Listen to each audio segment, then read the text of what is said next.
Milwaukee Bucks and the Indiana Pacers. Time to hit the hardwood here because, again, just like we talked about the series with the Clippers, we have some injury concerns to watch out for the home team and higher-seeded team. Unlike the Milwaukee Bucks here, Giannis Antetokounmpo is out. The Pacers are healthy. The Pacers, Davis, were actually favorites coming into this game at the FanDuel Sportsbook at -1.5 price. We thought we would get some good tempo out of the Indiana Pacers because that's what we saw in the regular season. But the questions always arose. The regular season is a different animal than what we find out in the postseason. And as you saw right away, 21 points out of the Pacers in the first quarter, 21 points out of the Pacers in the second quarter as the Milwaukee Bucks were running away with this game. Why? Because Dame Lillard was absolutely sensational, dropping 6 3-point shots in the first half and route to 35 points. That's all he needed. An easy victory for the Bucks over the Pacers, game number 1, Davis.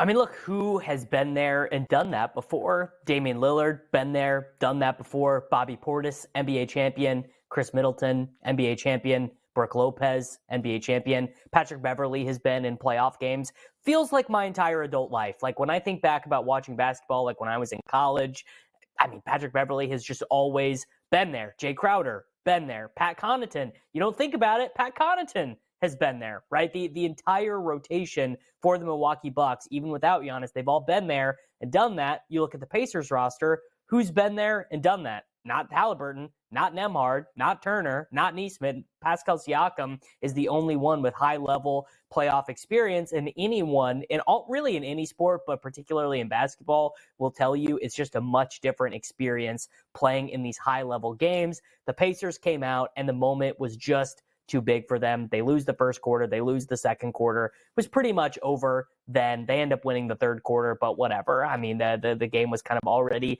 done and dusted. By that point, Damian Lillard was so good in the first half. And, you know, I'd kind of eschewed this, you know, coming in. I was like, well, the Celtics are just going to win the Eastern Conference unless Embiid is like 100% fully healthy. Maxi's playing at the top of his game. There's just no one that's going to touch the Celtics. And smart NBA people were like, well, you know, the Bucks are a pretty good team. And sure, maybe they don't get it together in the regular season.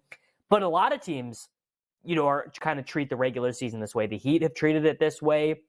The Nuggets kind of treated it this way for most of the regular season, which is, yeah, you've got to get into the playoffs, and it's nice to have home court advantage, but it's not that important. What's important is winning and beating who is in front of you in the playoffs, and that's clearly what's going on with the Bucks here, which is they're just a much better playoff team. I hesitate to even say they are clearly the better team than the Pacers because I don't even know if that's true, but they are definitely the more experienced team. And I suppose there could be a big overreaction here if Giannis truly is not going to be able to play for like another 10 days from the point that you and I are talking right now. Like if you told me that, the Pacers price is probably the bet here. Like you just say they regroup. They're like, all right, we got our big bad meltdown out of the way. Now let's get serious. The Pacers could definitely win the series.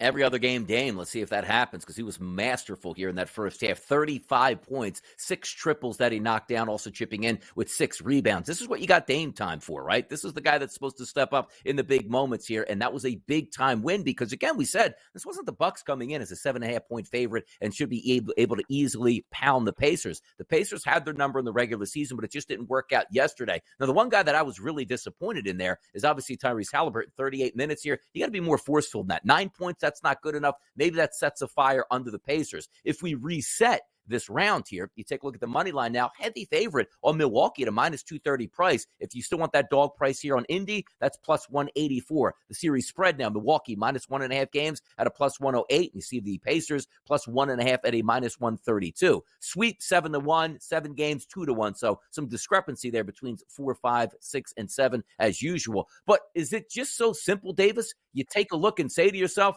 well, the regular season is different than the postseason. What do we expect from game 2 from the Pacers here? Honestly, I do think it is probably that easy. I just think the Pacers, you see this a lot of times with NBA teams that have an unexpectedly good regular season. They do not have another gear to go. They played their best basketball in the regular season. They can't ascertain a higher level than that. I still might bet on the Pacers here if the Giannis health news is bad because Can Dame be that efficient in the first half?